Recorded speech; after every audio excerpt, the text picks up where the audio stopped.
তারা বলছে জনগণের জন্য তারা এসব করছে, কিন্তু প্রতিটা সময় জনগণ এতে ক্ষতি হচ্ছে। এই দেশে হরতাল অবরোধ দেওয়া কোনো লাভ নেই। এসেকাল যে হরতাল গেছে আমরা তো রুজিও করতে পারছি না।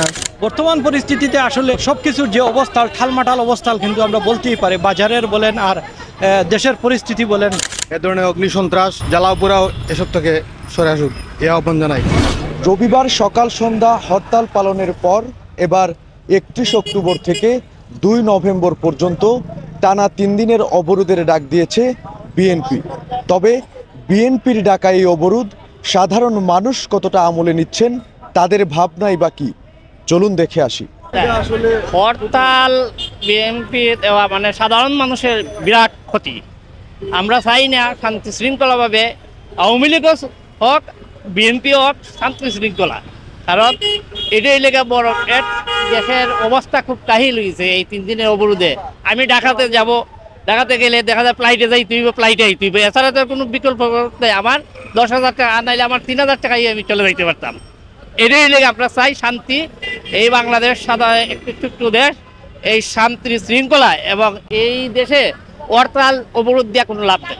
আমি হরতাল সমর্থন করি না, এই আন্দোলনও সমর্থন করি না, কাউকে আমি এইগুলো আমি সমর্থন করি না।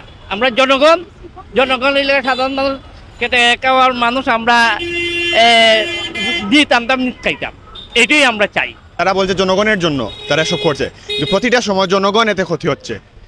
অনেক সময় দেখা যায় আমাদের এলাকায় আমাদের অনেক ক্লাস থাকে, ইম্পর্টেন্ট অনেক কিছুই থাকে, কিন্তু এই হরতালের কারণে আমরা এসব করতে পারি না বা যেতে পারি না।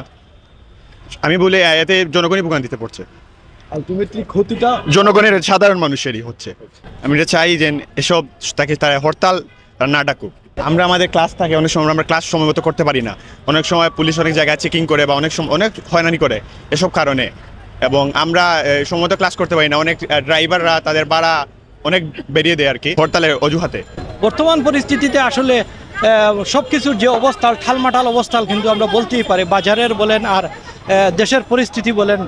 আমরা দেখেছি সবসময় সরকার নির্বাচনের যখন সময় আসে বা সরকার পরিবর্তনের যে সময়টা আসে, এই সময়টায় কিন্তু এই ধরনের পরিস্থিতি হয়। এটা কিন্তু দেশের জন্য কোনোভাবেই কাম্য নয়।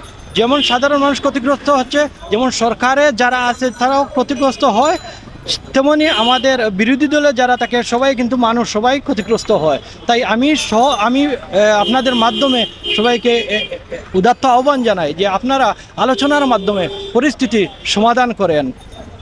আলোচনার মাধ্যমে কিন্তু সব কিছু সম্ভব। দ্রব্যমূল্য থেকে ধরে, ব্যবসায়ী থেকে ধরে, পরিবহন সেক্টর থেকে ধরে সবাই কিন্তু একে অন্যের সাথে সম্পৃক্ত।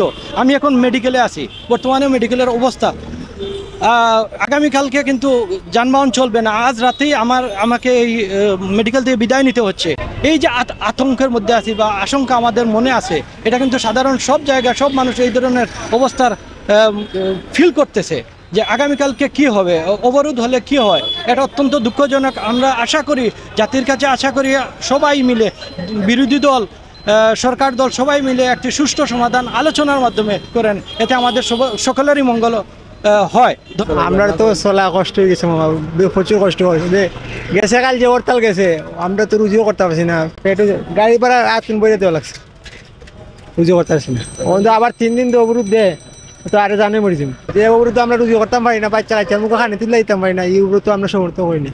আমরা তো চাই অবরোধ হইতো না, সুস্থ শৃঙ্খলার মতো থাকতো, সুন্দর দেশটা যাতে শান্তি ফিরায়, ওলা হইতো। গতকালকে হরতাল হয়েছে, কিন্তু হরতাল ডেকেছে জামাত বিএনপি, এটার পক্ষে আমরা না। খুব দুর্ভোগ হয়েছে, আমরা সাধারণ মানুষ যাতায়াত করতে খুব কষ্ট হয়েছে, আমরা অফিস করতে পারিনি। আর আগামী 3 দিন শুনেছি তারা অবরোধের ডাক দিয়েছে, সেটাও কিন্তু জনগণের জন্য খুব দুর্ভোগ হবে, সাধারণ মানুষের জন্য খুব দুর্ভোগ হবে। এ ধরনের কর্মসূচি থেকে তারা সরে আসুক এবং গণতান্ত্রিক প্রক্রিয়ায় নির্বাচন হোক, সেটা আমরা জনগণ চাই। এ ধরনের অগ্নিসন্ত্রাস, জ্বালাও পোড়াও এসব থেকে সরে আসুক এই আহ্বান জানাই। স্লো চালানি লাগবে, মনে করেন ছোটোখাটো রাস্তা যেটা আছে গলি এটির মধ্যে ফাঁকে চালাইতো। আমরা তো পেট চলতে হবে, তো আমার তো ঘরে তো ভাত নাই। ভয় থাকে, ঠিক আছে, আমরা তো বয় তো দেখে আমরা চালাই আর কি, এটা করা যাবে। আর আমি তো রুজি মনে করেন 400 টাকা 500 টাকা রুজি করি, অবরোধ চাইলে তো করতাম আর 200 টাকা রুজি, আমি খাই কিলা, আমার সঙ্গে চলবো কিনা, আমার তো ডেলি 200 টাকা লাগে আমার ঘরের খরচ। বিএনপির ডাকা 3 দিনের সর্বাত্মক অবরোধে সবচেয়ে বেশি ক্ষতিগ্রস্ত হবেন সাধারণ মানুষ। তাই তো 3 দিনের এই অবরোধ নিয়ে সাধারণ মানুষের কপালে পড়েছে চিন্তার ভাঁজ। দলটিকে এমন কর্মসূচি থেকে সরে আসার আহ্বানও জানাচ্ছেন অনেকে। নিবেন্দু তালুকদার, সিলেট ভিউ, সিলেট।